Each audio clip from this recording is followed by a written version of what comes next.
بسم اللہ الرحمن الرحیم۔ آل سمود قوم عاد کے بعد آئی۔ یہ لوگ انتہائی خوشحال اور مضبوط تھے، قد طویل اور جسم انتہائی مضبوط تھے۔ وہ بستر پر علالت کے عالم میں نہیں مرتے تھے، چلتے پھرتے، کام کرتے ہوئے ٹانگیں سیدھی کرتے تھے، پچکی لیتے تھے اور دنیا سے رخصت ہو جاتے تھے۔ وہ بھی قوم عاد کی طرح پہاڑ کاٹ کر عمارتیں بنانے کے ماہر تھے۔ اللہ تعالیٰ نے انہیں بھیڑ بکریوں اور اونٹوں کے ریوڑوں سے نواز رکھا تھا۔ خوشحالی، پتھر کے تراشے ہوئے گھر اور جسمانی مضبوطی نے ان میں تکبر پیدا کر دیا۔ متکبر لوگ بہت جلدی کافر ہو جاتے ہیں۔ وہ بھی کافر، بت پرست اور مشرک ہو گئے۔ اللہ تعالیٰ نے حضرت صالح علیہ السلام کو ان کی طرف نبی بنا کر بھیجا۔ آپ علیہ السلام نے قوم سمود کو اللہ کا پیغام دیا۔ قوم نے آپ علیہ السلام سے معجزہ طلب کیا۔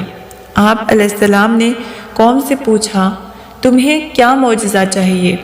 قوم نے کہا، تم اگر نبی ہو تو سامنے چٹان یعنی پہاڑ سے اونٹنی برآمد کر دو، وہ اونٹنی بچہ دے اور ہم سب کے لیے دودھ بھی دے۔ حضرت صالح علیہ السلام نے اللہ تعالیٰ سے دعا کی، چٹان پھٹی اور ایک خوبصورت اونٹنی برآمد ہو گئی۔ اونٹنی چلتے ہوئے قوم سمود کے پاس آئی، بچہ جنا اور اس کے تھان دودھ سے بھر گئے۔ قوم سمود لاجواب ہو گئی۔ اللہ تعالیٰ نے باد ازاں اونٹنی کے لیے ایک چشمہ رواں کیا اور چرنے کے لیے نخلستان آباد کر دیا۔ اونٹنی اور اس کا بچہ سارا دن اس نخلستان میں چرتے رہتے تھے۔ قوم سمود کے 7 قبیلے اونٹنی کا دودھ آپس میں تقسیم کر لیتے تھے۔ حضرت صالح علیہ السلام نے چشمے کا پانی بھی تقسیم کر دیا۔ پانی ایک دن اونٹنی پیتی تھی، لوگ اس دن اس کا دودھ دہوتے تھے۔ وہ لوگ اگلے دن اونٹنی کا دودھ نہیں نکالتے تھے اور چشمہ اس دن قبیلے کے جانوروں کے لیے وقف ہوتا تھا۔ لیکن پھر نافرمانی کے کیڑے نے ان کے دماغ پر دستک دی اور قوم سمود کے 2 نوجوان کیدار اور مستح نے اونٹنی کو قتل کرنے کا منصوبہ بنا لیا، شراب پی اور اونٹنی پر حملہ کر دیا۔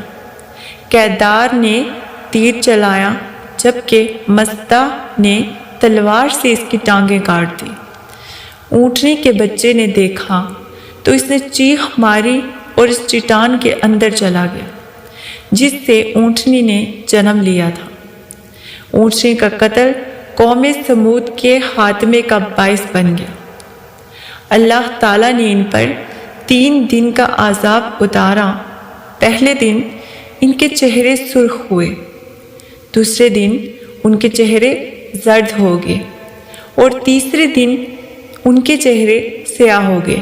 پھر شہر میں زلزلہ آیا، ایک چنگاڑ کی آواز آئی، پہاڑ کاشوں میں تقسیم ہوئے اور قوم سمود صفحۂ ہستی سے مٹ گئی۔ مفسرین کے خیال کے مطابق چنگاڑ حضرت جبرائیل آمین کی چیخ تھی۔ حضرت صالح علیہ السلام اپنے 120 ساتھیوں کے ساتھ نقل مکانی کر کے اور یوں آل سمود بھی تاریخ کے اوراق میں جذب ہو گئی۔